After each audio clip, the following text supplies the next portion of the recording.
Good afternoon, everyone. This Tuesday, August 4th, 2026 meeting of the Lake Oswego City Council is now called to order. Ms. Hawkins, would you please call roll? Mayor Buck? Here. Councilor Maboop is on Zoom. Councilors Wendland? Here. Burdick? Here. Corrigan? Here. Edmonds-Mans? Here. And Afkin. Here. All right. Thank you. Now, everyone, will you please stand, remove your hats, and join us in the pledge? I pledge allegiance to the flag of the United States of America and to the republic for which it stands, one nation, under God, indivisible, with liberty and justice for all. Okay, we are going to start off with public comment. I don't have anyone that's signed up in advance. Is there anyone here to provide public comment? I think we just have staff in the room. Okay. Seeing no one, we're going to move on to the consent agenda. There are 6 items on the consent agenda. We have a contract for a screening deal on interim city attorney services, an amendment to the pavement management program, resolution 26-46, which is an update to some council liaison assignments. We have meeting minutes, and then resolution 26-49, which extends our economic development subcommittee term, the ad hoc subcommittee term. Is there a motion to adopt the consent agenda? Approve. Second. All right, motion is made by Councilor Mance and seconded by Councilor Corrigan. All those in favor say aye. Aye. Any opposed? All right, motion passes 7-0. Okay, first item of council business is consideration of resolution 26-39. This is the Emerald Ash Borer Readiness and Response Plan. I'll invite our Assistant City Manager, Megan Phelan, and we have other members of the city team here as well to talk to us about that. As you know, we all had a study session on this at our other meeting. It's good to have you all back. Good afternoon, Mayor, City Council. I'm Megan Phelan, Assistant City Manager. And yes, as the mayor just mentioned, back in June, we came forward council with a study session on the Emerald Ash Borer and appreciated the discussion and the direction we received that evening regarding some allocation of fiscal resources for us to begin addressing the EAB in this calendar year.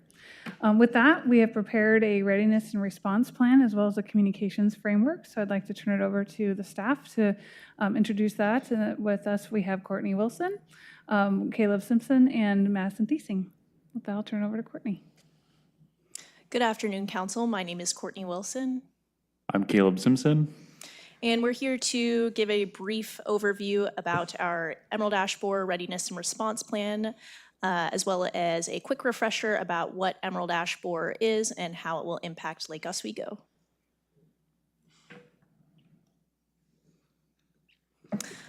So a quick overview.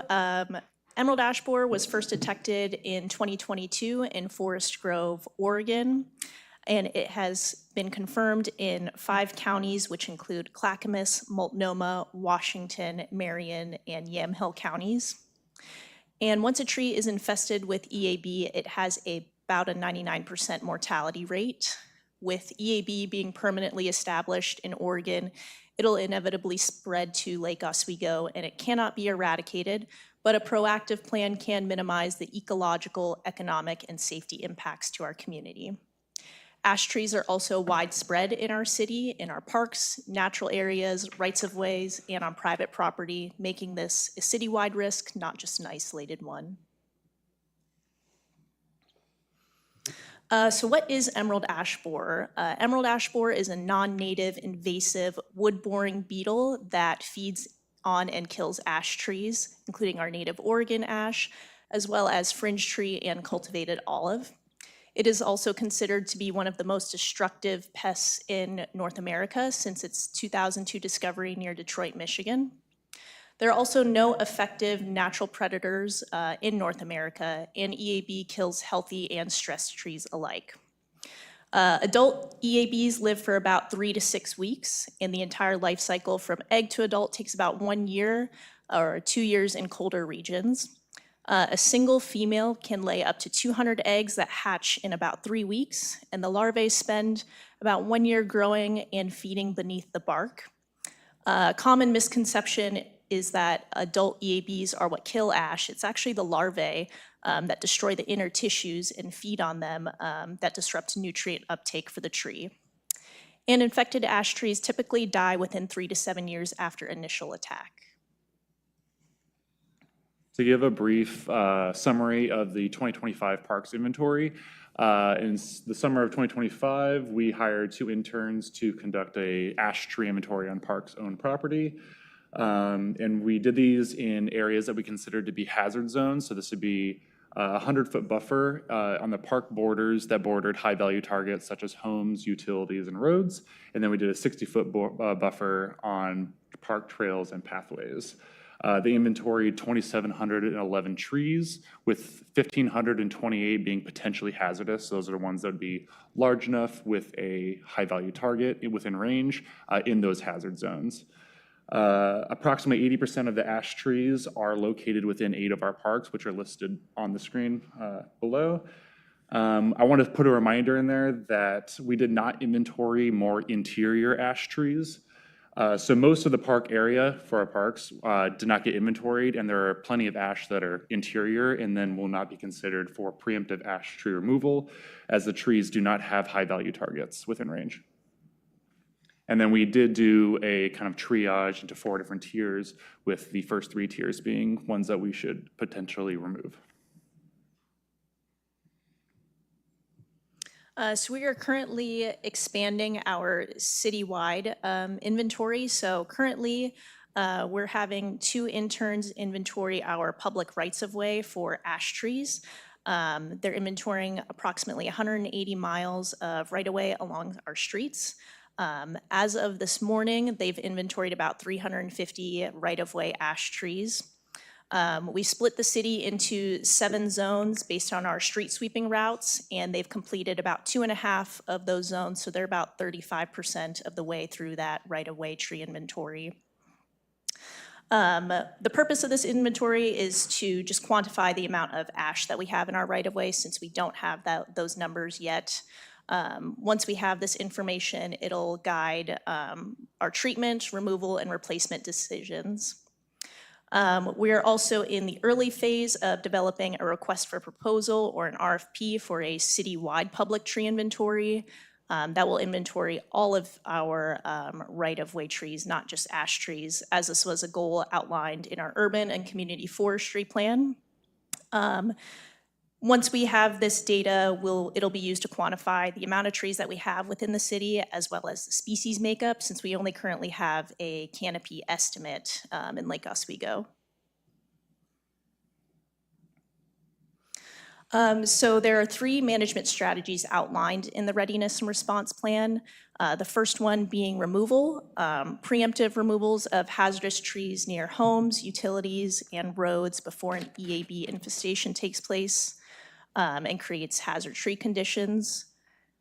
as well as chemical treatment. Treatments would be used to slow the spread of EAB and would prevent a surge of hazardous trees in the right-of-way in our parks and natural areas, as well as no action. So this would be for trees that are away from targets that are in our interior natural areas that will be left in place as habitat snags.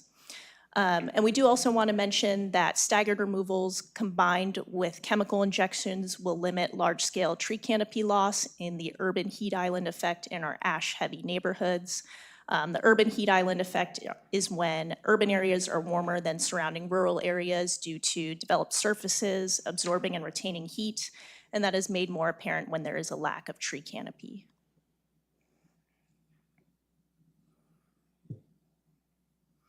Our plan also outlines replacement and canopy restoration. So within our public right-of-ways, replacement trees will be evaluated for every removed tree based on safety, funding, and site conditions. Species diversity will also be required so that no single species can dominate the public tree population. We'll be following the 10-20-30 rule for tree diversity, which is a diversity guideline that's been designed to prevent mass canopy loss from pests and diseases by limiting the population of a single species, genus, or family. For example, the urban forest should contain no more than 10% of a single species, such as green ash, no more than 20% of a single genus, such as all Fraxinus, and no more than 30% of a single family like the Olaceae family, which is what ash falls under. New trees will also be planted as close as practical to the original site to preserve tree canopy and character, and alternate sites will be considered within the same corridor when replanting isn't feasible in the same spot. In parks and natural areas, we're going to follow OSU extension guidance for native alternatives to ash in the spaces. In the plan, we do have a, I guess, graph showing the different alternatives we can do based on soil moisture tolerance as well as the clay tolerance of the different species. Ash is pretty unique in that it's a very tall canopy tree that can deal with high clay soils or high clay tolerance as well as high moisture tolerance. And so moving forward, a lot of our riparian areas are going to be moving towards kind of a shrub dense canopy to make sure that we're still cooling off the waterway. It's not having high water temperatures, but you won't have that really tall canopy like you do with ash. All of these natural area and park plantings will follow the LO tree code. This will be the current tree code as well as the future updated tree code, as well as our sensitive land standards. And then a lot of spaces near park borders where we've done a lot of shaded fuel break work, we will follow fire-resistant plant species that are prioritized in the CCWPP, which is the Clackamas County Wildfire Protection Plan. This way, we're not kind of going backwards on some of the shaded fuel break work that we've done over the past few years.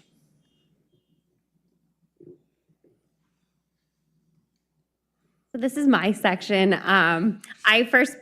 Before I dive into the communications and outreach, I really want to give credit to Bonnie Hirschberger, our public information specialist in the city manager's office, who developed this plan. So I only have the luxury of talking about it, but there was a lot of work behind the scenes. One thing about our approach for the public education as it comes to this project is it is a citywide initiative. The city manager's office will be serving as air traffic control, if you will, because it's touching public works, parks, planning. And when we are talking about this project, the EAB is an abstract thought for a lot of people. They don't necessarily know what this beetle is, and so we want to be consistent as possible throughout how we talk about it, what the city's role is, and then what residents' role are. And so I just want to name it that it is going to be led by the city manager's office. However, as you've seen through this presentation and the past presentation, it's all hands on deck. So with our communications and outreach, we are calling it a framework. It is a living document as we learn more about the spread that will, if and when, happens in Lake Oswego. The living document is we are going to continue to talk about it, to introduce the idea. For this first year, parks will be out removing trees, and so it's the first time we're going to really be feeling the impact of these tree removals. And then as the work continues, but then as the framework follows, if and when the infestation happens in Lake Oswego, we will continue to ramp up. But then we also know that the questions are going to evolve over time. the initial questions that we need to be ready to answer this year is, what is EAB? What is the impact to parks? What does it mean if I have these trees on my property? And then as we continue to educate the community, there will be more questions of what mediation is. And so a lot of this is having central talking points, FAQs. As you see, it's having this information everywhere. One thing I would like to call out in the framework specifically is, while we talk about this in a general sense of how do we educate and through this public education campaign, as we start to do these removals within trees, we know that's when people are going to notice it the most, the trees in the parks near their homes. And so we have in their plan a lot of outreach with the friends groups that are associated with these parks, postcards. We also know that it may not be city staff who's doing that work, but contractors, so providing them the information to be able to talk to our community members. And then likewise, as residents are starting to remove trees, having that information for landscaping companies, tree arborists, as well as everyone who's doing work in the right of way. And so a lot of this is not only how we talk about it, but when we talk about it, and making sure that the community understands the why we're doing this, why are we removing these trees, and what is our efforts to mitigate and replace as well. What you'll see for the next few years, because this is a multi-year project, you'll see it frequently in the Hello when the work is taking place through the fall during that dormant period. You'll see it in social media, you'll see it in the parks guides, you'll see it on the website. We have a central website, we'll have a central email as well, so it's not that people or residents know they can go to one source of information, one source of truth for their resources. And then lastly, with the tree code adoption and updates, we know we're going to have a lot of questions about permits and how it relates to people's private property. And so we'll have more and more information with that. But again, the number one goal for the framework is to have consistency, one message for one team as well. Yeah. Thank you, Madison. All right, budget and funding direction. First of all, we want to thank council for our last meeting and the initial $500,000 that was dedicated for this first year of ash tree removals and working with the ash in this area. We understand that this is a very difficult decision, as money was not allocated for this project during the creation of the current budget, and so that's always a difficult decision to be made. Moving forward, we are directed to allocate between $300,000 and $800,000 for the 27-29 biennium budget. Part of this, with the right-of-way ash tree inventory that's currently being done by interns, will aid our budgeting forecast for the next biennium, so we can include those numbers with the park tree inventory that we did in 2025. All right, so to give you some information about the year one allocation of the $500,000, the first ash tree work will be done in 15 park properties with approximately 151 trees being removed. And these removals include wood removal and hauling of the wood debris, brush chipping, traffic control. All those things are already considered and are considered for the quoted cost that we have for the trees. Additionally, we will be performing staggered injections along Parkview and Bunick Drive, because those are known areas or known boulevards that have a really high ash tree population. And we want to kind of hit those areas early with some of the injections to stagger future removals. We also will be continuing injections in Foothills Park and then adding some more park properties such as Bryant Woods, West Beluga, and then also the ACC. These will be more significant and like large stature ash trees, especially in the frontage areas where it is essentially all ash in those spaces. So that way we maintain some canopy for the future years. A lot of the trees that were picked on these 15 park properties were essentially chosen because we're trying to balance the multiple needs of picking trees that have the highest number of targets. And so like one tree having 3 homes as a target, as well as a lot of these park properties had a lot of damage on the ash trees during the 2024 storm. And so we're trying to hit those trees first, since we suspect that they'll be the kind of the introductory trees for EAB. As well as trying to prioritize, like if we're going to a park and 2 of those trees are kind of damaged, but there's 3 trees in the space, to decrease on entry costs, we're better off removing all 3 of those trees in a given open space or park property, just to kind of lower some of the entry cost fees. While we're doing this work, the price can fluctuate if while we're like on site performing a lot of the tree work. And so we may decide to snag a lot more trees in different areas based on the amount of fuel load that's in the area. So if we have space to leave some debris for habitat value, we can choose to do that, and that will decrease some of the costs. With that said, we will also choose to chip and haul a lot of our own debris in park settings where we can access it a lot easier, also to decrease costs. With these things being decided on site, we will then add more trees in the future to meet our budget as we progress and do this work. Lastly, it is our recommendation to adopt Resolution 2639 to approve the Emerald Ash Borer Readiness and Response Plan. This would minimize impacts of our ash tree losses across the community, protect the community as ash trees start to decline from EAB, as well as preserve and restore canopy aesthetics and benefits for future years. Are there any questions? Thank you all very much for this presentation and all of your combined work on this. Okay, we'll start with questions. Councilor Afghan, go ahead. Thank you so much, Mr. Mayor. The injections, I think last time we talked about the bigger trees would get the injections. Are we still talking about the same thing? Yes, so we're prioritizing injecting larger trees as well as trees that are culturally significant or providing a significant amount of canopy coverage. One thing to note is that the injections are just kind of a way to reduce the amount of canopy being lost at one time. Eventually, the trees will succumb to EAB, so we're going to inject trees as well as do or take a hybrid approach with a combination of injecting large trees and removing others. Okay, thank you. I have 3 comments. You don't have to answer. I'd just like you to keep this in mind. When we talk about alternative, native alternatives, if we're going to plant something near pavement, let's consider trees that their roots go down and not out, because we don't want sidewalk, or then we go back and fix sidewalks or pavements. That's 1. 2 is, as part of communication, as I walk the city, I noticed that people go talk with the crew. So maybe a QR code or maybe a handout, so they don't have to stand there and either say, go check out the website, or they just hand something to them. Last one, can I request that we change the word target or high value target? Every time you said that, I tensed up. I thought I was sitting in a situation room. So maybe we be a little more sensitive to those words. Thank you. Thanks, Councilor Afghan. Councilor Burdick. Oh, you're sharing. Oh, it's working. Oh, it's working. Okay. It's not lighting, so I don't know if it's working. Oh, Is it lighting? yeah.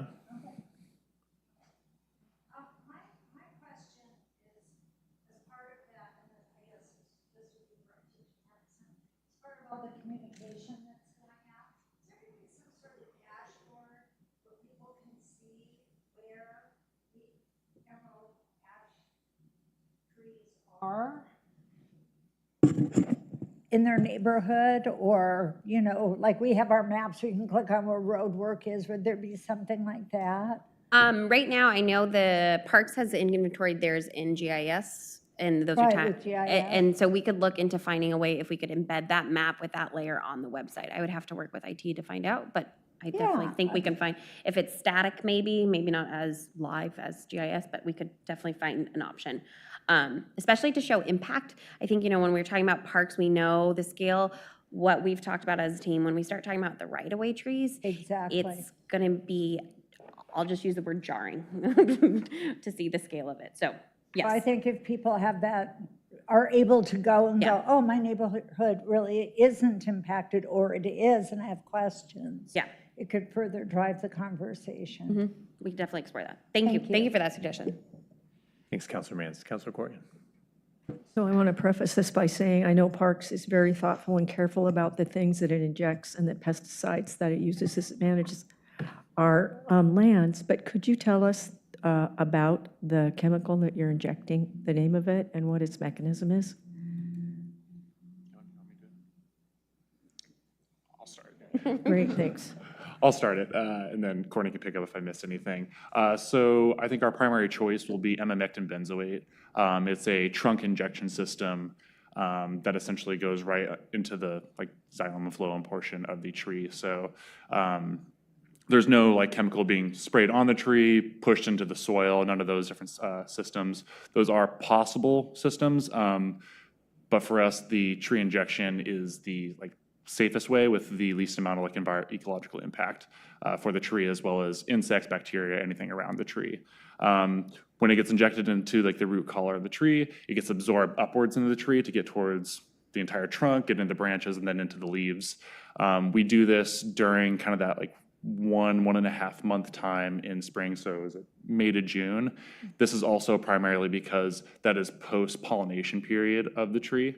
And so when you're initially putting in the emamectin benzoate, it'll be after it's pollinated, and ash trees are wind pollinated, so it's not having bees or birds. But there is the possibility that then if it was in pollen, it could wind pollinate and get onto something that could affect them. So we're doing it after the pollination of a tree. And then essentially, I don't know the exact science behind it. Essentially, it creates a barrier to where it kills larvae that are inside the tree already, and then kind of makes it uninhabitable and will kill future larvae if they try to survive in the tree for the next year or so. That's why I have kind of a 2-year buffer. Okay, great. Thank you very much. Councilor Wendland. Great presentation, concise, all to the points. Thank you very much. I know we're dealing mostly with the city trees, and I think you've got a fabulous, excellent plan. As that continues, the rollout of the public resources or public messaging, I think it's going to be interesting to find out what the total tree inventory and just how many trees we're actually talking about on private land too. I guess we need to be very, I think, proactive about telling people, hey, if you're going to, as soon as they find out that they should be taking their trees out, people are going to start to act. And I don't know if we've got a list of sort of approved contractors that can do work in the city, or I don't know if it's right to give suggestions, but it just so we don't have people coming in to the city and that are not insured and not contracted. I know it's buyer beware to a certain extent, but I'd love to have a safe process that we have. And then on suggested trees to replace, that's where I think the real guidance has to be, so that people know not to replant the trees that we think may be affected in the future. And maybe there's some really popular trees that we actually, I love the idea when we did the forestry management plan, that we're looking at really cultivating an intentional program. And when you look at all the private properties that we have, if we get them on board with the intentional program, I think we're just going to be a much better outcome 30 years from now. So, but we need to be the incubators of the ideas and direction. And then the last part on the replacement trees, are these going to be pretty big trees that we're putting back in? Or are they going to be little trees that we hope are going to grow? And I mean, I guess I'm trying to figure out the strategy when you take out some of these trees in our public places. It's going to be I guess, a conscious decision on our part of fewer bigger trees or lots of little trees. And I didn't know if we had a strategy for that or not. Yeah, so for our right-of-way replacement trees, we're going to take in a variety of factors when deciding on what trees to replace. So we'll be looking at planter strip width, as well as utility impacts, whether they're underground utilities, overhead utility wires, because there's lots of places all over the city where the incorrect tree was planted in the wrong spot, and that's what causes sidewalk issues or repeated tree topping due to overhead power lines. So with all those factors taken into consideration, that will ultimately determine the species and the size of tree that goes to be replaced. So for example, we wouldn't plant a large form tree in a 3-foot wide planter strip because we don't want to cause these future infrastructure impacts. So it'll be site specific, but we do want to ensure that we're maintaining a good tree diversity so that in the event that another pest or disease comes through, we won't lose a large amount of the tree population. But once we have the comprehensive tree inventory, which we hope to have a consultant onboarded and performing that summer 2027, we'll get a better idea of the current tree species makeup within the city, and that can also help guide our replanting recommendations once we see what the species diversity currently is so that we ensure that we're maintaining good diversity. Right. No, I think this gives us an opportunity, and I mean, it's a horrible situation, don't get me wrong, but it does give, you always have to look at the nice, things that come out of it. And one of the nice things is that we can do some planning and guidance to our community on how we want Lake Oswego to be 20, 30, 40 years from now, once we're all grown up. Because at one point, don't forget, all this area was one flat, big, huge flat space. Westlake was flat space. I mean, there's a lot of places that that didn't have trees, and we intentionally grew some great trees. Maybe we picked the wrong species because this little pest came in. Do we also have a list of potential evader or invaders that are out there? Is this the only tree real big problem, or are there other problems that other species that we have?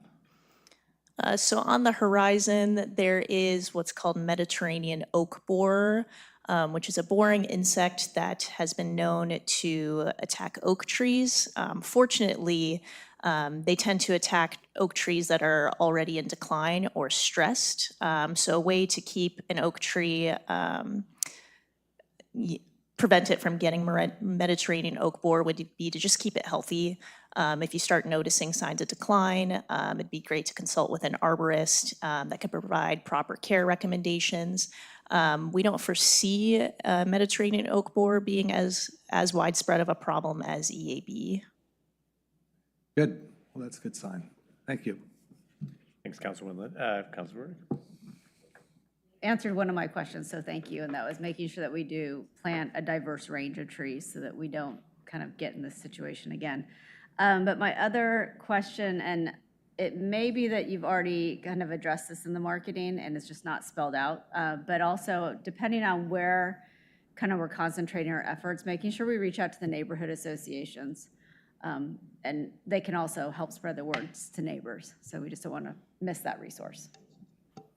Councilor Burdick, Councilor Afghan.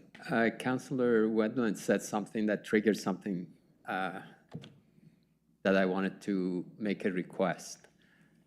Could you talk with the planning department and see if it makes sense to have a streamlined tree cutting permit for this species only? So if I'm a neighbor and I hear this is what the city is going to do and I want to do the same thing, make it easy for them. We can charge them, but we can also make it easy for them. So with the upcoming tree code updates, they're actually going to be doing that. Any ash tree or species that is susceptible to emerald ash borer will qualify for a free tree removal permit. So that will be one of the upcoming code changes in October. The mayor is going to buy all three of you lunch for that answer. Thanks, Councilor Afghan. At one of 3 restaurants in town. No, I'm just kidding. When in talking about the replanting, one challenge we could have is just ensuring the survival of these mitigation trees. We have a plan for that, kind of procedures, a process in place to monitor the replanting. How will we ensure the survival of these trees? Yeah, so at least on our city right-of-ways, that will ultimately be budget dependent. Typically, at least when our Public Works Department replants trees within the right-of-way, our landscape contractor does have a watering schedule on the trees. So trees typically need supplemental watering for the first 3 to 5 years for proper root establishment, as well as regular monitoring. I'd imagine that we wouldn't, just let all of our trees die, and we'd want to make sure we provide proper care after investing the time and money into replanting these trees. So we'll have to, oh, Caleb. And then I can say in the parks and natural area properties, it kind of goes in slightly two different directions. So in a park setting that's pretty easily accessible, we do a similar thing to right away where we'd probably be watering the tree, monitoring it over the first few years of establishment. In natural areas, and especially places that are like out there, we tend to do bare root plantings. And so you overplant and then you don't water them, but you're putting really small plants that then once they survive the first couple of years, they're better established for the space. And so you tend to not water them, but then you'd overplant expecting to have some not survive the first couple of years. Okay. Do you think it'd be possible to put in a system of monitoring as we're doing the reporting on the removal of the ash borer? It's just such a large project to also report back on and monitor kind of the health of the mitigation trees.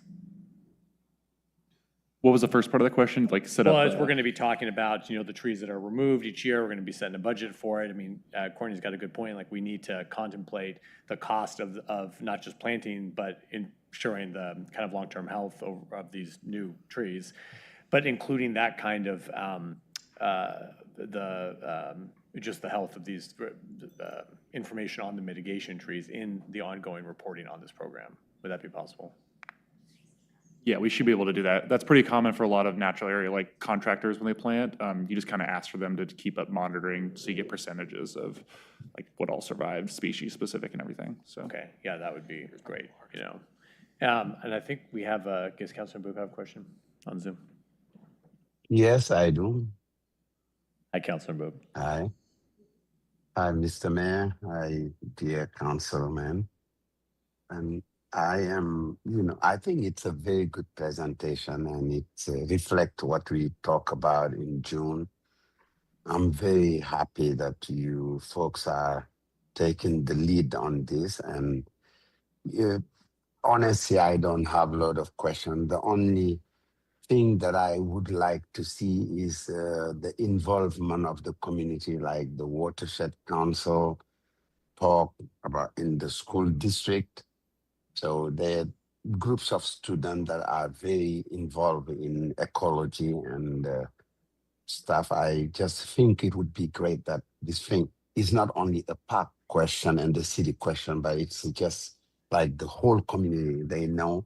And it will solve even the question of information that Madison talked about, of communication. The more people are involved, the more they know what we're doing, what we're talking about. And it's the terms we use, this is sort of a war. We are fighting against something that's coming to destroy what we have. And there will be more things like this in the future. The good news is we have this plan and maybe even like talk about plans of other attack like the ash borers there will be. And I didn't even know there was something against the oaks and other trees, but I'm glad. I'm very proud of our city and of the park that I represent, that I am a liaison of. You guys are doing a wonderful work, and just my suggestion, and I'm sure you are doing it. I talk with Mike Buck, with most of the watershed members. It would be very important to involve them. They know replacement trees. We have that problem with our property when we were doing replacement. There were some trees that was not adapted and that are in the code. Maybe it will be changed in the new code, but it's good to talk to those folks. Thank you so much and great presentation. Thanks, Councilor Boop. Make a motion to move. And I just have one more. I just have one more question, just to clarify the process here. Will there be? So we have a kind of a general budget set for this. Are we going out, like putting out a RFP for people to, how are we kind of managing the work? How we select who's doing this work? Oh, there's like the tree. Yeah, so we currently already have 3 tree care contractors for Public Works and our Parks departments. So they will be the ones performing the removal work as well as the injections. So how are we, like, how's that working? You know what I mean? So it's not competitive? We've already gone through that competitive process. We already have tree care companies just on contract at all times for the city for various reasons, for various different things. I The staff see. has met with them to allocate the first $500,000 for this calendar year's work. We certainly have the accompanying goal setting with council in January, February of next year. We also have the budgetary process to go through. So if council has more direction or further alignment or refinement of how we proceed with that, we would welcome those conversations at those times too. So between the 3 contractors, how is the kind of cost determined of this specific work?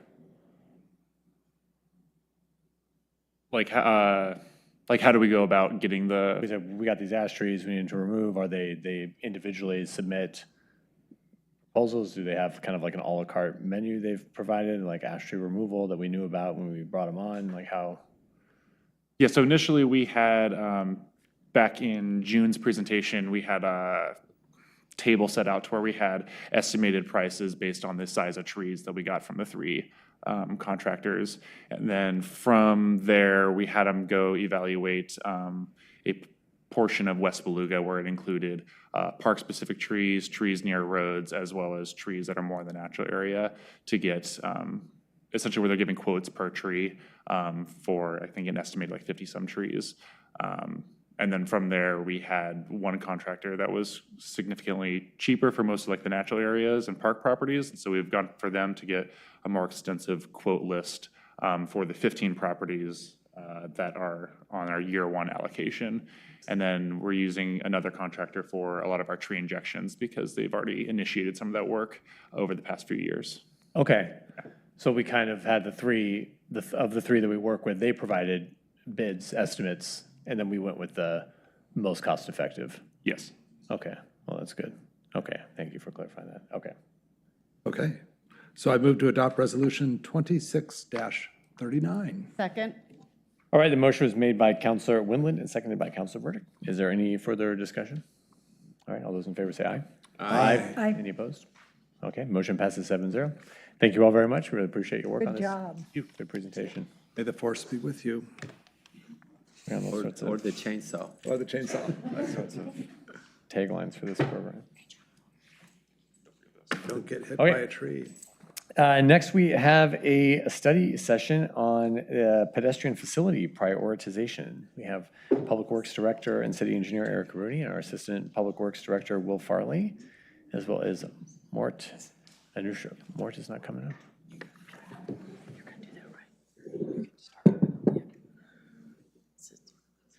Good afternoon to you both.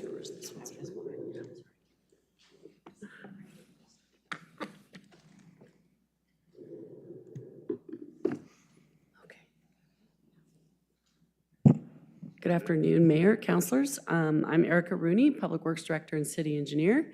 And with me today are Will Farley and Mort Anusha here in the front row. Both of them are our Assistant City Engineers. Will has been instrumental over the last 6 years in working with our Transportation Advisory Board. He's been the one implementing the council goals for the pedestrian improvements. And with the kind of the when we dissolved the Transportation Advisory Board, we no longer had that process in place for determining what the next set of pedestrian projects were. So what he recently did is he led us through this process that was similar to what we used with the Transportation Advisory Board, same criteria, all of that. We looked at all the same projects, which we've presented to you before, and we did an internal conversation about it with Will and with Mort, myself, and even Stefan Broadus, who you all know is a Director of Special Projects. And then we came up with the next set of recommended projects, and that's what Will's going to talk to us about today. He's going to share with you kind of a supplementary information that goes well with the council report.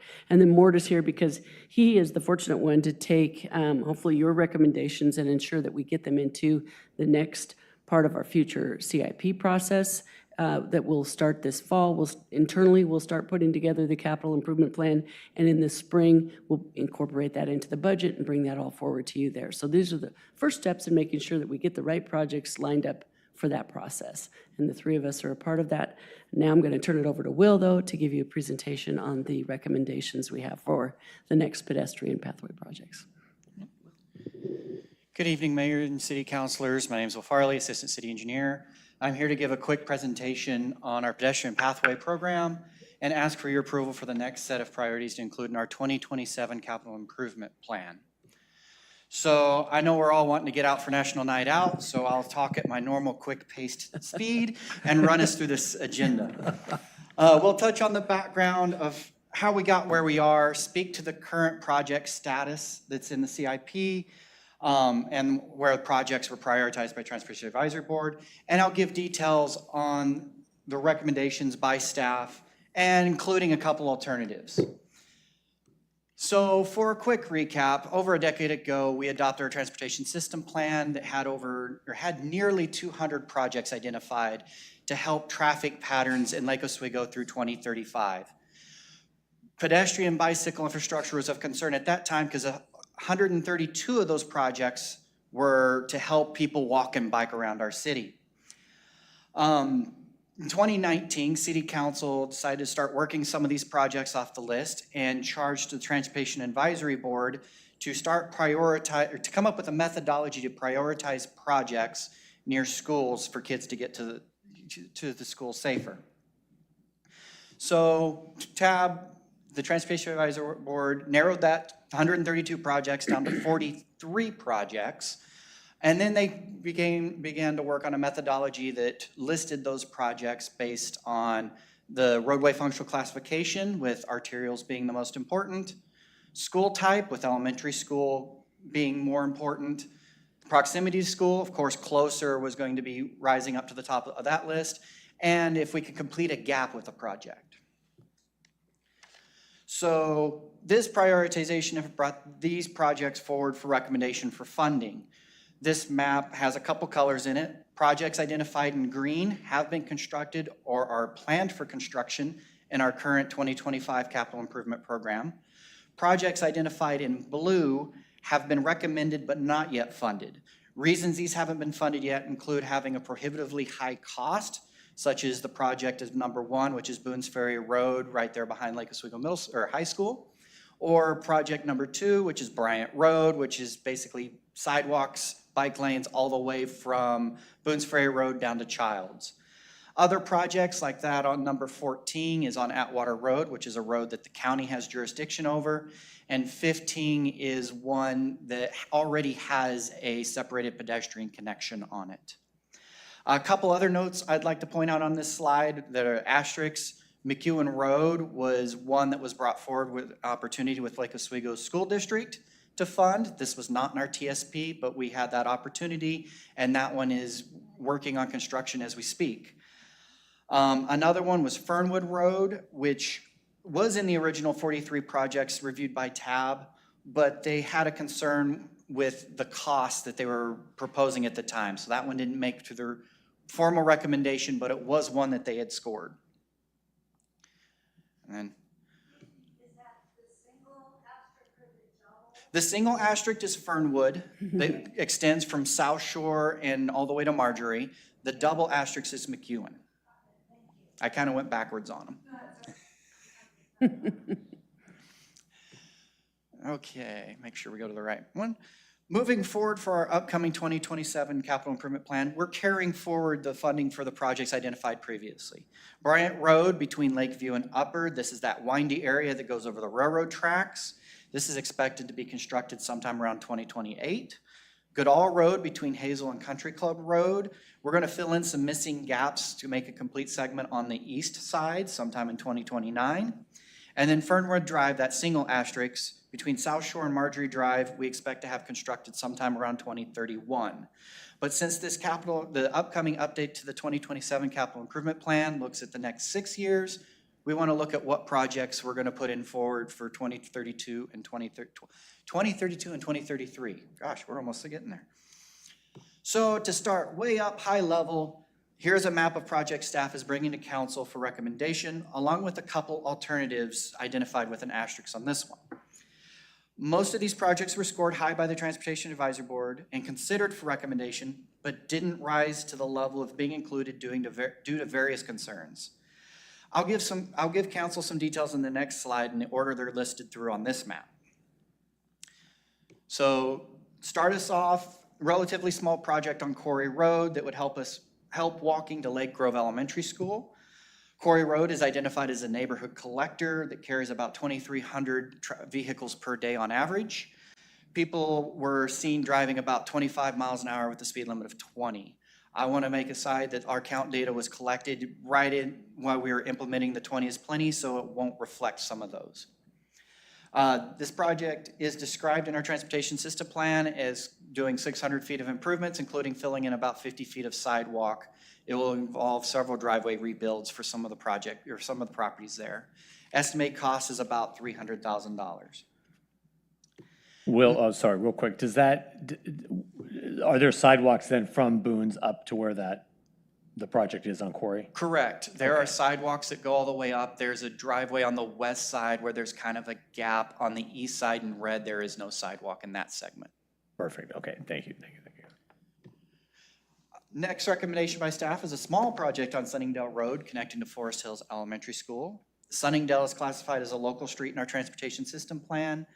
And while I don't have count data or speeds available for this road, I'd estimate it to carry about 500 vehicles a day, with most people driving between that 20 and 25 mile per hour speed limit.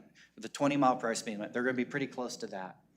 The project is described in our transportation system plan is constructing 575 foot of sidewalk and 275 foot of asphalt pathway. And the estimated cost is about $1 million. This project was held off by the Transportation Advisory Board due to the expectation of Forest Hills Elementary School coming in for remodel. As of March of this year, they were approved through land use to begin that remodel, and they're expecting to break ground this summer. They are conditioned to do the portion in blue. So they will be constructing that 575 foot of sidewalk. We will want to go in and complete that red section to 10th Street, which is likely going to cost much less than $1 million. I hope. I hope too. Adjacent to that project on Sunningdale and still serving the Forest Hills Elementary School is a project on 10th Street. 10th Street is also a local street carrying probably, I didn't get counts on this one, but it's expected to carry less than 800 vehicles on average a day with speeds between that 20 and 25 mile per hour range. It's described in our transportation system plan as constructing 750 feet of a 6 foot wide meandering sidewalk with a landscaping strip on the west side. The estimated cost for this one is $700,000. Moving to a different area of town, staff would also recommend working to fill in a significant gap on Bryant, this time between Lakeview Boulevard and Jean Road. Bryant is a major collector that carries upwards of 4,600, some segments up to 7,000 average vehicles a day with speeds of about 30 miles an hour. The project would be a segment of that larger identified project earlier that was recommended in the transportation system plan and by TAB. That segment between Lakeview and Upper expected to be built in 2028. Right, complement that one from 2028. This project would be about 1,900 feet of 5 foot wide sidewalk and would require some stormwater improvements in this area too. Estimated costs about $1.5 million. How will that project relate? Like there's some pathway there right now. It's kind of a shoulder pathway in some of it, some that separates off. We'd look to making a more comfortable pedestrian facility, make it consistent from that for that whole segment. I know some areas around a hill, it gets kind of a little dicey that we get some concerns about, but we would give a separated facility either vertically or horizontally. I see. So the where there's already horizontal separation, would that stay? That would stay. Like build a and then sidewalk? And we'd either improve it or we'd make it one consistent connection. Yeah, that's great. Yeah. Sorry, I have a question on these two in general as we're looking at them. All of the roads that we're looking at are Lake Oswego roads, or are they shared with Clackamas? They're all Correct. Lake All, Oswego. all are within our jurisdiction. Perfect, thank you. All these projects are also identified in our transportation system plan that Yep. we're putting right here. Gotcha. You just answered 20 of my ending questions, so that's what I'm here very for. efficient. Thank you. All right, and the last is staff's recommendation be Westlake Drive between Amberwood Circle and Amberwood Circle. That little segment on the west would help kids get to Oak Creek Elementary School without having to cross Westlake Drive at an unsignalized intersection or an not stop controlled crossing. This would be about 700 foot of 5-foot curb kite sidewalk with an estimated cost of about $1 million. Going back, Westlake's about 4,500 ADT and travel speeds are about 30 miles an hour. And then wanted to bring a couple alternatives just in case. Jean Road is one that is not identified in our transportation system plan. We have received a few concerns about people wanting to walk from basically the Pilkington area to the school. Jean Road's a major collector, carries about 9,000 ADT, up to about 31 miles per hour of speeds. We would need about 1,600 feet of 6-foot wide sidewalk. This would be a little bit expensive because of the private property impacts and some utility conflicts we have in those segments. And there are some properties in the county along this. The road is ours, but the fronting properties are in the county. Right. And our other alternative is on Overlook, south side over by Stafford Road. Overlook is a neighborhood collector, carries about 4,500. Speeds are about 28 miles an hour. We've received some concerns from residents wanting to be able to reach the Lake Oswego Recreation Aquatic Center or Rosique Park, that they have to cross somewhere on Overlook where there's not a great crossing. They would like that complete connection to get over to the traffic signal. This is not identified in our transportation system plan because it has a complete pedestrian sidewalk on the north side, but we would need about 250 feet of a 5-foot wide sidewalk. There would be some possible private property impacts, including some significant trees that would have to come down that are either in or really close to the right-of-way. Estimated cost about $250,000. And with that, I go back to the high-level map so you can kind of see where these are located. These are the 5 that we were recommending forward, and then I'll turn it over to questions with the greater map. Oh, thank you both so much. Yeah, it's great to see this, this list, all the good work it's been doing. I mean, it's really remarkable, all these projects, and a great job kind of locating all throughout the city, you know, here and in the past projects as well. Questions? Yeah, Councilor Morgan. My light doesn't work. At least mine works. So I'm just curious, why did the Beluga neighborhood not want that little quarry, those little quarry improvements that do we know what their objection was? The objection at the time was that they wanted to see the other priorities brought forward in the city. It was such a small segment that they thought there were other important things to take care of before that one. It is a relatively small and easy project to construct, though. Yeah, it looks like to me, it looks like it's probably worthwhile. I kind of had a couple thoughts here.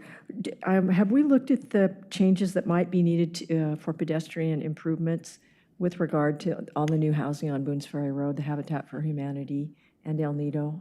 Is that all, are those pedestrian facilities in good shape for the influx of new people that will be coming? I think there's a complete connection, at least on one side of Boones Ferry. I know there's a gap that was evaluated on the north side, I think between it's Washington Court and Pilkington Road.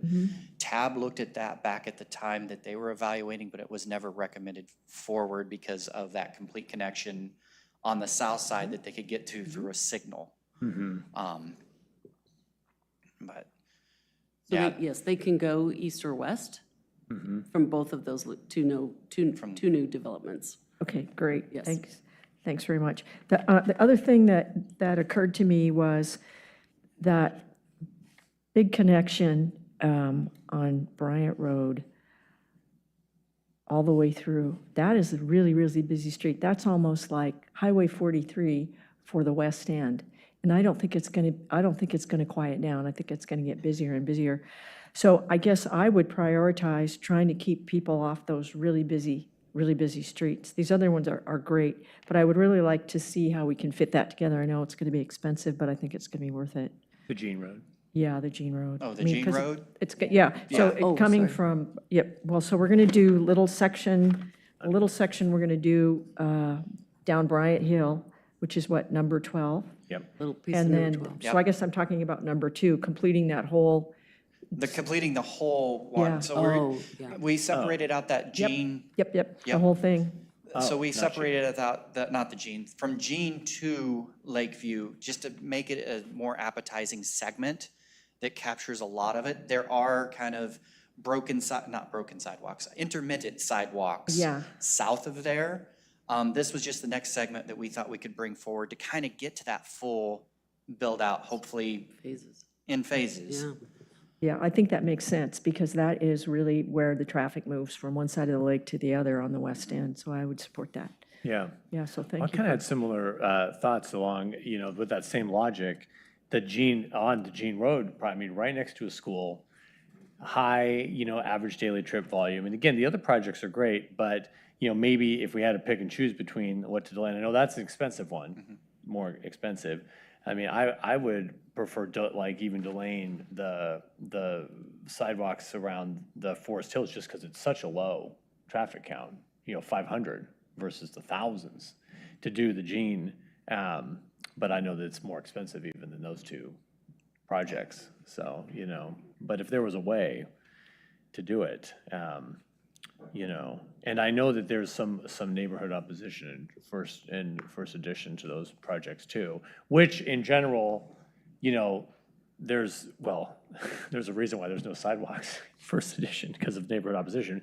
And we don't want to perpetuate that. But at the same time, if there's other places where they are asking, and very, very supportive of the infrastructure, with higher trip volumes and whatnot, then, I would prioritize that. I don't know how you all feel about that. I don't know. We were thinking of bringing those ones up by Forest Hills because the school is going through a significant remodel right now.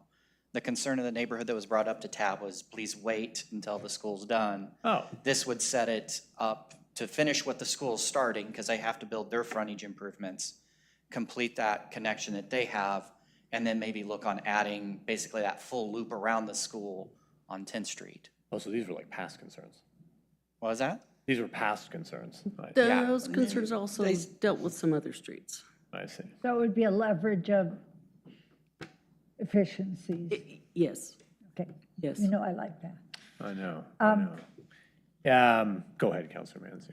Oh, no, I just don't know if I've been called on or, You have just been called on. sorry. It's an ongoing thing. At it. Gene Road is heavily traveled. I walk around there. I don't know who else walks that Bryant area. And kids do walk along there, especially after school. They're teenagers. They're walking, they're talking, cars are whipping by. People who live in the neighborhood have told me that it is become exponentially worse. Part of that's probably because of what's going on Stafford and some of the bypass. But then again, it's always been that street that people blast down. So I do like the idea of doing what we can along that route, even if it's to fill in the gaps, so there's some safety. It's Gene Road that you're talking about, Yeah, right? Gene Road, I'm sorry. Yep. And then quickly, one other question about the houses that we own the road, the houses are in county. Is there any way of leveraging with county funds to help complete that portion of the road, or we own the road and that's it? Yeah, those, Gene Road is 100% our responsibility. I don't know how we would be able to get county funding for that. Just I'd ask. No, it's good. I think our bigger challenge will be if we have to acquire right-of-way from some of those, which I think we do on that one. There might be some interesting challenges. That might involve the county, so. Yes. Okay. But I don't think we can get funds from them to answer your question. Thank you. I don't think they're allowed to give that money to us. I'm done. Thanks, Thank you. Counselor. Do we have to acquire the right-of-way, does it have to do it because they're in the county, or just in general, the right-of-way isn't there? The right-of-way is pretty, Narrow? do we, It can you go kinda back to that one? bounces Steve? back and I forth, don't know if if I we have remember enough right on detail G. on this one. It's really hard to see, this isn't enough detail, but it does zigzag, You won't be able to see it with that, I don't think. No, I used my red lines, unfortunately. There's a couple properties, if I recall correctly, that on the south side that may need acquiring like 3 to 5 feet. But we won't know until we get into more of a design phase. I see. To the extent we can avoid that, we like to, but we also want to make sure we don't impact the roadway as far as the width and things like that. And but we've done that before for other projects. It's not, it just makes this one, this is why this one's a little bit on the spendy side. I think this one was The 3 million? up to 3 million estimate at the moment because of potential right-of-way. If we delayed one or two other projects, would we have the funds to consider this Yeah, project? well, so what we haven't done with these 5 projects that we presented to you, we haven't figured out how they'll fit with, the rest of the spending that goes on in the street fund for paving, intersection improvements, McVeigh improvements that we're talking about doing in the next biennium, all of those. So we'll have to lay these out, and to be honest, these aren't in necessarily the order we would do them. The availability of resources will dictate the order a bit. Okay. So we're going to have to lay that out. That's part of the process that we go through in the fall. Mort gets to help us do that, which is figure out the timing of these. This at least just tells us we want to try and get these on the list. So would 10th come before quarry? Possibly. Right. See how it fits in with everything else. Right. And we don't have that figured out yet. Okay. Just wanted to have a group to work with, and then we can massage which way they go and prioritize based on funding. That makes good sense. Councilor Corrigan, real quick, just to follow So I on. have another question, and that is, the section of that same corridor that connects with Boones Ferry Road between Upper and Boones Ferry on Bryant, that's kind of partly done, The upper yeah. between Bryant Yeah. and Boone's. No, okay, up above where it crosses the railroad. North of Upper Drive. Yeah, right, north of Upper to Boones Ferry. Some of that's pretty good, some of it's pretty hit or miss. If you happen to be on the west side, you're kind of cheating death. But the alternative to that is to cross the road, which is not a good idea either sometimes. I'm just kind of wondering what your assessment of that little section has been, because we did all those wonderful improvements on Boones Ferry. Have you guys looked at that? Do you have an opinion on what it would take to complete the pedestrian facilities on that little section? You're talking Bryant, right? I'm talking Bryant. North of Upper. Bryant between We've Boones heard and of Upper. that. We've heard a concern about that gap there. Yeah, I know with like Meadowlark, we identified a gap in design for overlook that said, oh, it's only 200 more feet. Let's build around the corner and connect. So when it gets into design, we'll start looking for opportunities to make sure it's connected and better usable. But I have heard from a couple people that that gap is, they would like to be able to walk from Upper to the shopping center to the north of there. Because the sidewalk ends, I think, at that West Sunset, not West Sunset, Sunset. yeah, I think that's right, yeah. So, Yeah. but we could look into that further when we're designing that pathway. That'd be great. That's good. Yeah, thanks. Yeah, that's a good call there. Yeah, that is, it's just kind of, it's still residential, kind of right next to the commercial there. It's never been kind of redeveloped.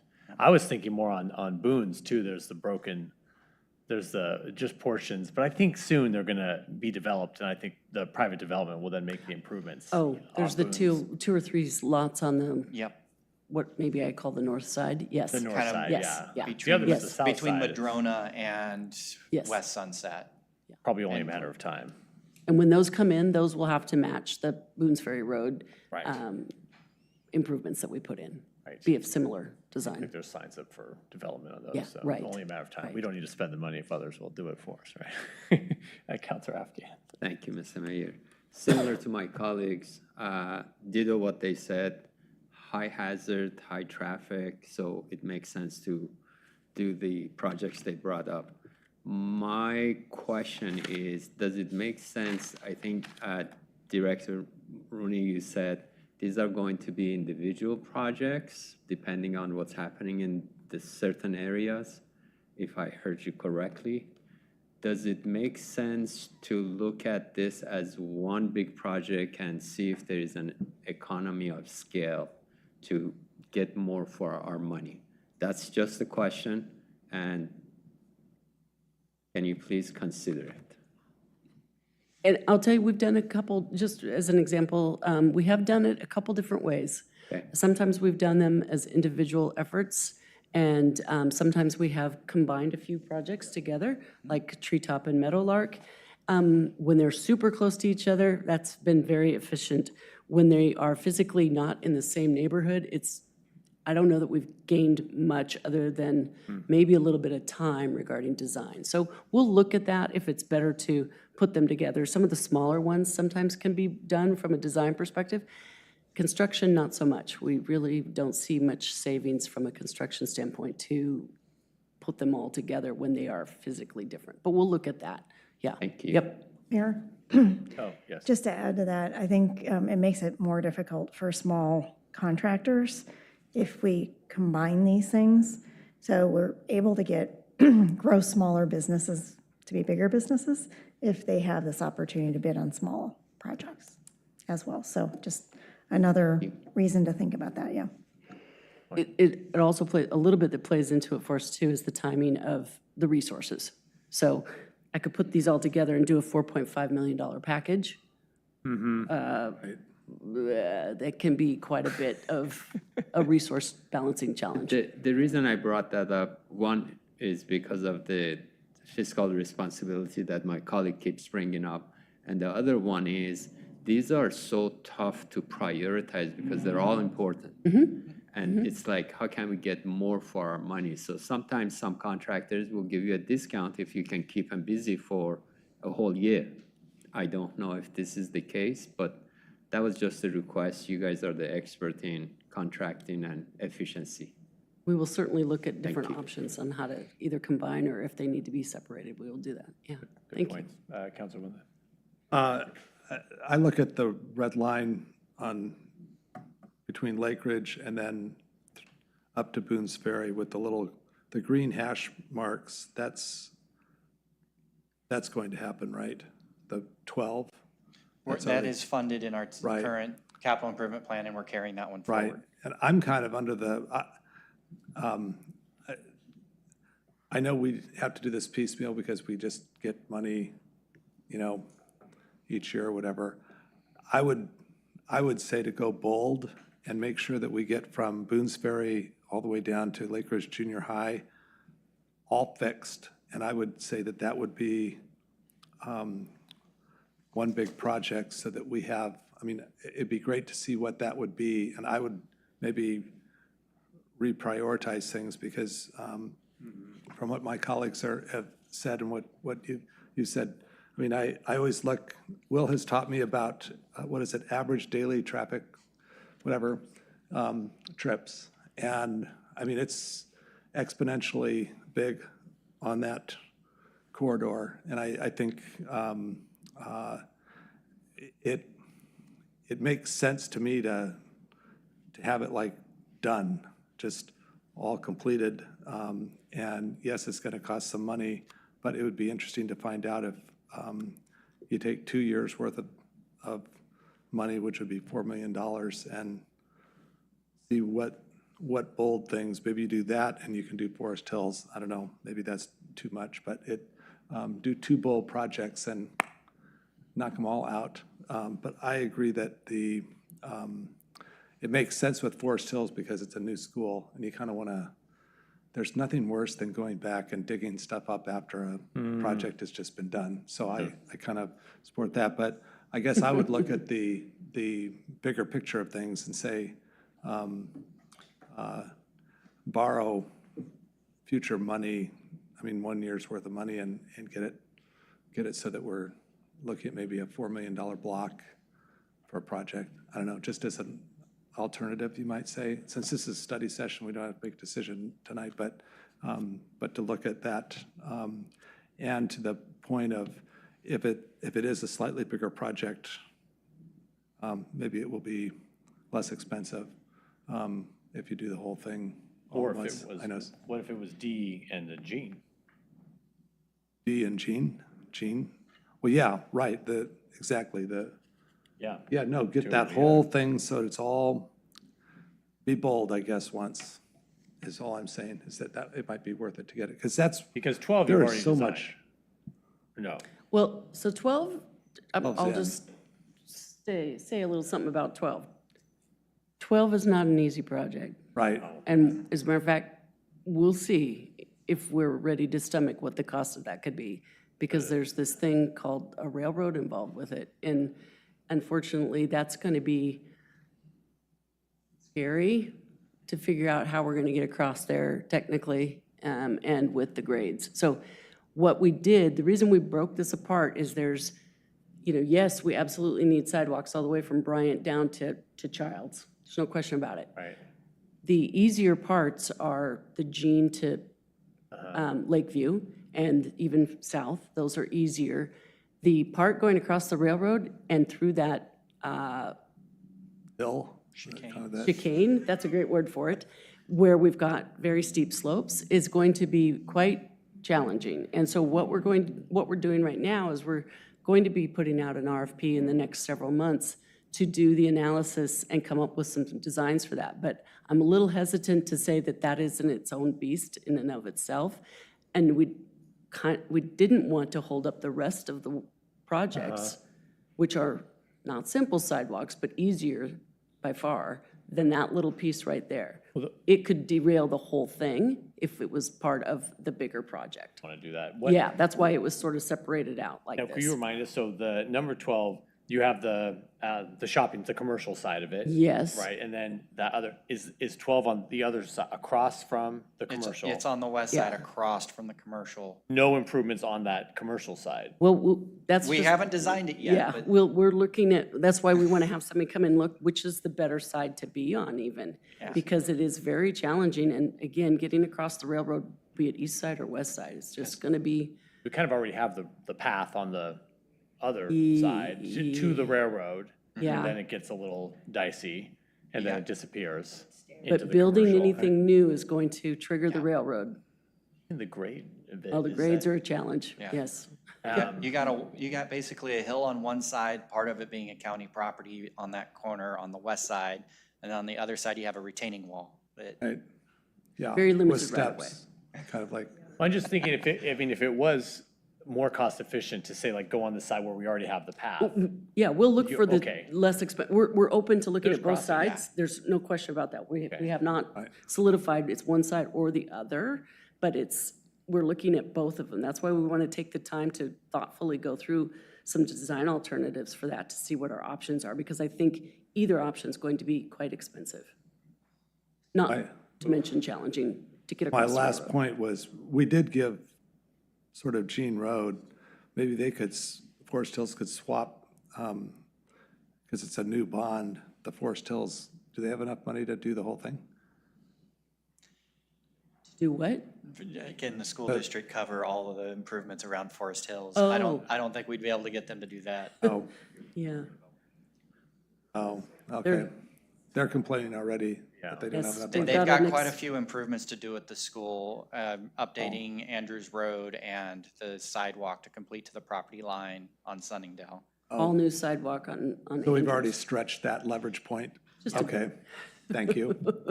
We've been working with them diligently. yes. Is there a new, isn't, on Bryant and the corner of Bryant and Lakeview, isn't there a development taking place right there? There is an apartment complex that was conditioned with building up their frontage, connecting the sidewalk from west of Bryant to the intersection, and they're gonna go north to their property line.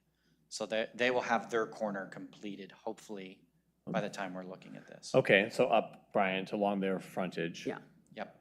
about halfway up to the railroad, but not to the railroad. I know, well, I was kind of thinking, like, could you It's up, tell it them, is up. like, just give us the money and then we'll apply it to the other side of the street? Little trade. They're doing their frontage frontage. improvements They as have part to of do their development. frontage. Okay. So in all this, will we be able to do that little space on Upper that goes where it's kind of, there is sidewalk space along all of, I guess, Upper to the, let's see, to the left of, there's just I know when you walk up, but if you walk on Upper, there's that one place where those apartments are, that is kind of like a no person's land. Do you know what It's on Upper Apartments? You mean on Upper Bryant? on the other side. After you cross over, Feel like where's it, Lakeview? Maybe it's Lakeview. Lakeview has that little no man's land between like the apartments and Bryant. Right, yes. This apartment complex that's being built on that corner Okay, is so that's going to covering be that taken care gap. of. Great, okay. So that's why they're The building gap. their frontage. Right, They okay. need to be able to walk down Lakeview to the intersection. Right, okay, good, wonderful. Well, it sounds like overall, there's some support here for this Bryant Gene mega project, if you will. We love mega projects in Oregon. Well, or at least a prioritization, because we understand, like, if you can combine it and it's efficient and fundable, great. But if nothing else, what I'm hearing from the council is a prioritization of these higher ADT roads. We already have Bryant, it's on the, on your to-do list.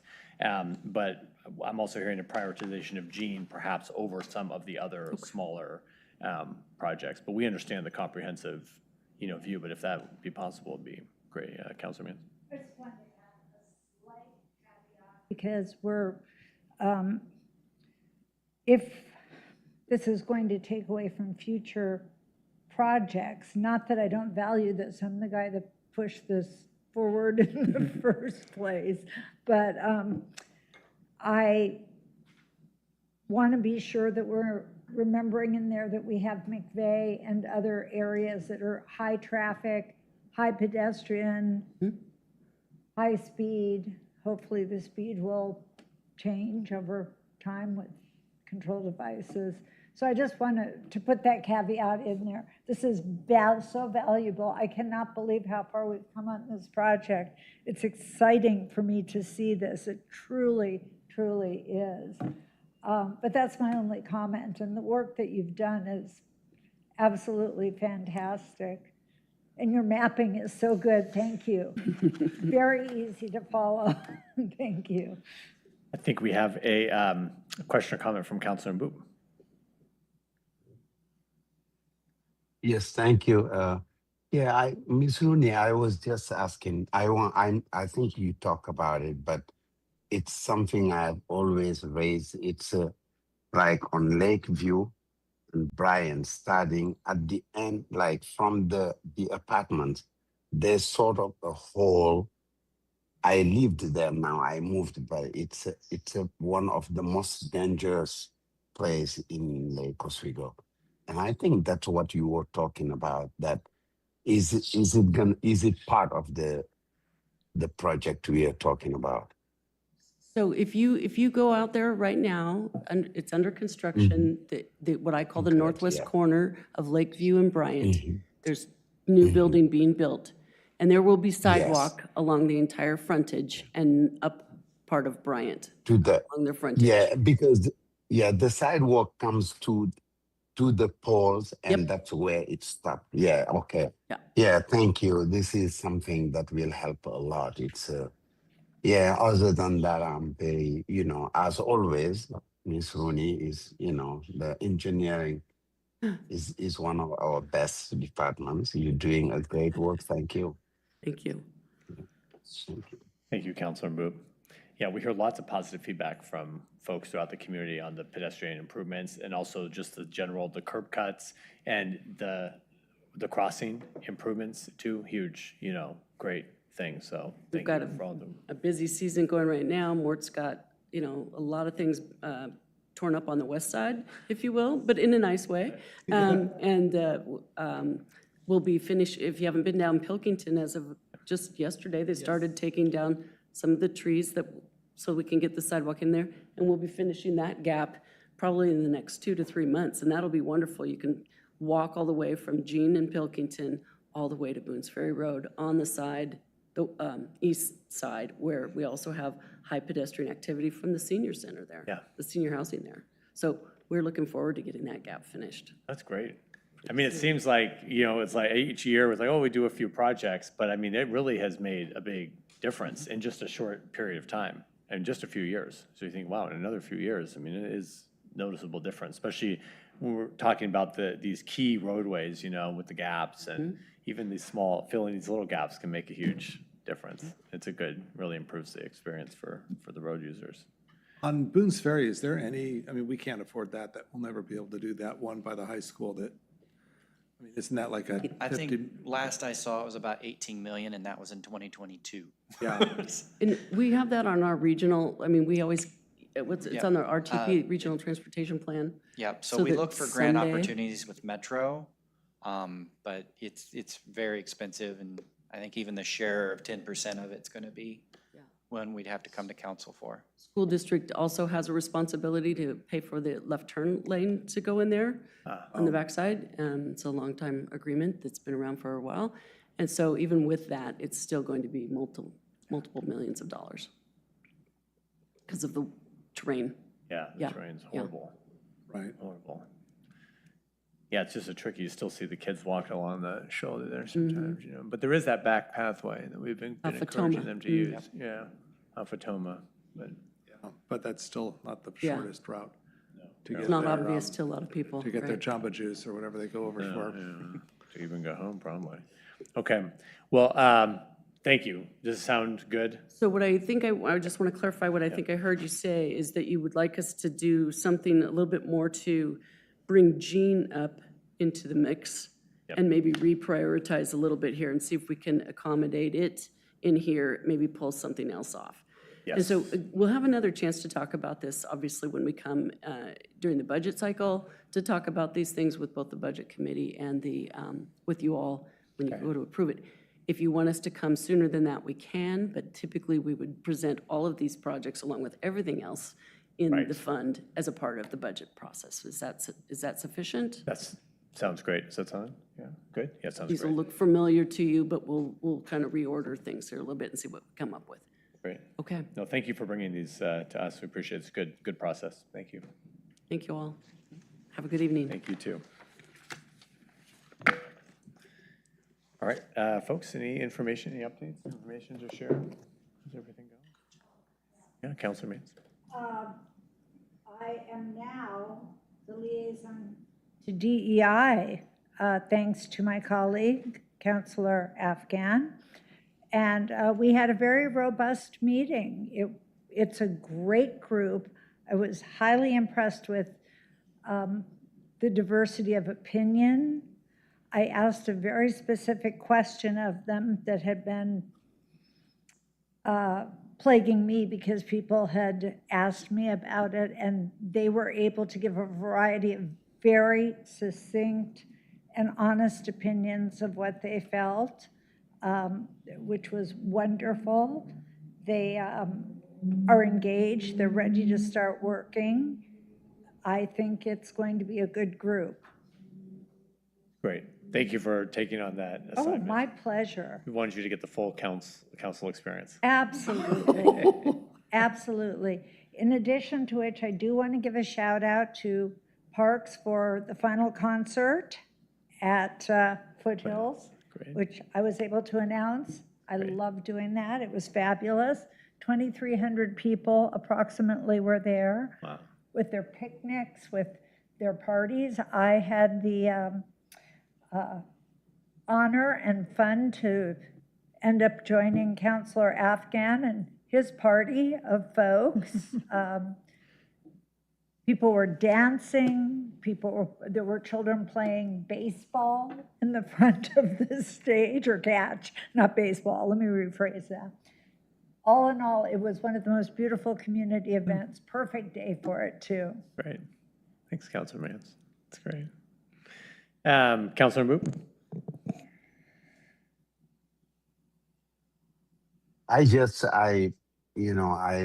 It's clear that I am away, but as a member of Lake Oswego and being in the minority of the community, I saw some concern that I received so many emails from our constituent about the marquee stuff that was in the movie. And I just, in most of those people, they seems to hint that the city of Lake Oswego is tolerating the attack of some members of our community, and I just wanted to voice it. And I'm pretty sure what I am saying will be supported by all the members that are on the dais there. That Lake Oswego will be forever against racism, anti-Semitism, homophobia, and any kind of discrimination. That we know that most of our response to those members, and I want them, if they're listening, that of course the city has to respect some rules that are rules in our constitution, like First Amendment right of people doing things, but at any time, the city of Lake Oswego will tolerate an attack on any members of our communities, like any kind of attack. Like some people are against the police. We will never allow people to attack our police forces.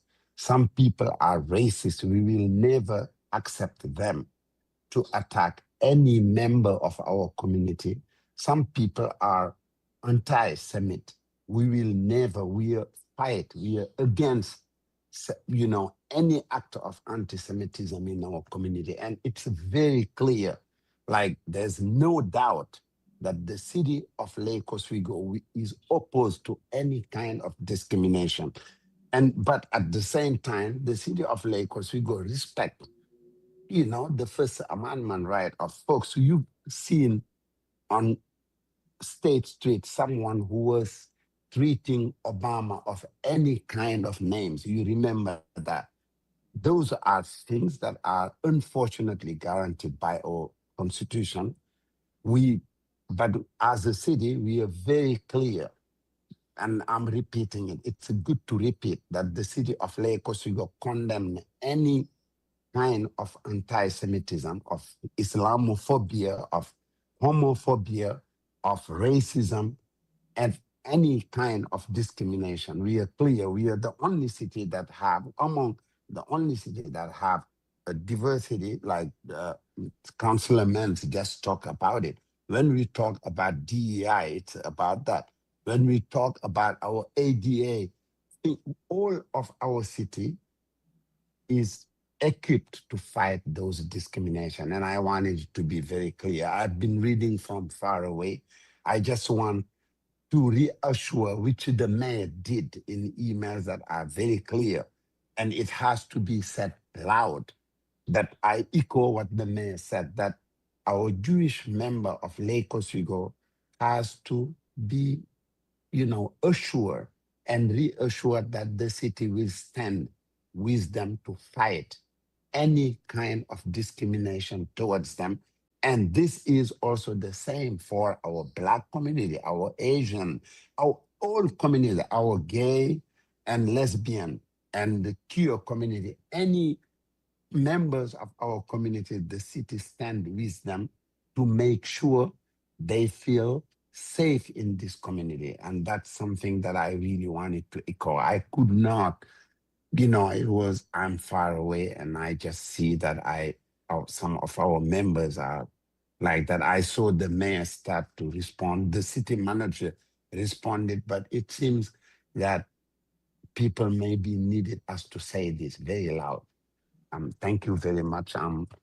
If the words are not correct, it's me. If they are correct, it's because all of us contributed to that. Thank you very much. Thank you, Councilor Boob. Yeah, thank you for helping us commit to the safety, security, and welfare of all members of the community. It's an important thing to do. Mayor, may I, I'm sorry. Well, Councilor Afghan and then Councilor Mans.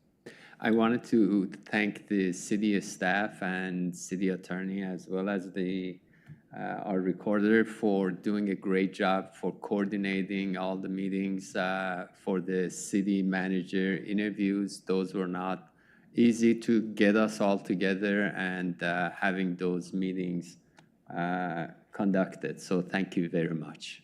Nice job. Thanks, Councilor Afghan. Councilor Mans. I think Councilor Boop has signed off, so I was just going to thank him for his words and recommend that when he's back, we have a talk, and perhaps he has some ideas about what the DEI committee could be looking at or doing within the context of the city. Great. Thank you very much, Councilor Mans. Thank you. Recorded now. City Manager. We have several announcements this evening, so bear with me. I wanted to bring you up to date on Republic, our waste management service. Staffing levels at Republic dropped down below the number of routes that they have in Lake Oswego, as well as backup people this spring. So they did not have enough staff to actually run efficiently. And because of that, we had increase in missed pickup reports for garbage and recycling. We have been working directly with them over the last month and a half. They have created their Return to Excellence plan. They have been working very hard at staffing back up, and in fact, they are working to have more staff than they had last time to have enough backup. And all I would say is please give them a little grace, because now they have about 8 new operators who have to learn these routes.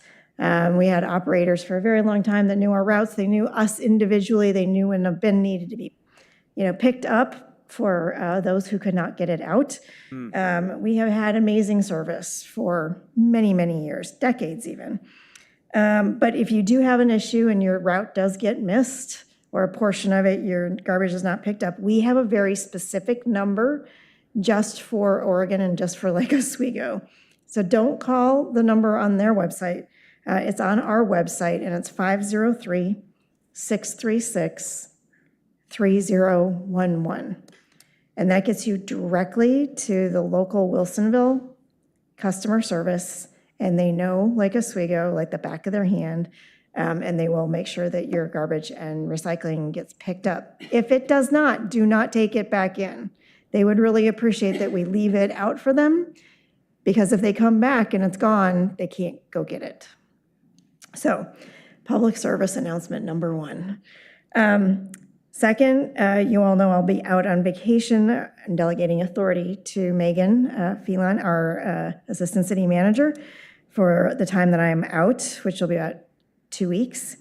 You guys have your events. There's a lot of events on the calendar now coming up, and the one that I would love to get your attention to, and that I will show up as a resident, is September 30th for the Clackamas County Stafford Roundabout project opening.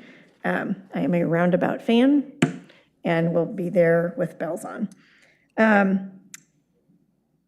The air quality. This is the bad news of the day. Unfortunately, the air quality index is now at a level above 150, which is considered unhealthy. And so per city policy, all outdoor work will cease except for emergencies or public safety operations. Therefore, we are not sending out any staff this evening. The parties may still proceed. They may still be going forward in the neighborhoods, and that's fine. We just cannot have staff out there. So Bonnie has been working diligently to notify all of the parties that are going on tonight. So just be careful out there if you're going to go out for National Night Out. Thank you. Thank you. Appreciate it. Okay. Any updates? Anyway, any other PSAs? Oh, Erica. Looks like she has an update. Okay, well then, with that, we are adjourned. Thank you, everyone. Have a great night. Be safe. Don't breathe. Don't breathe out there. Yes, see, they called it.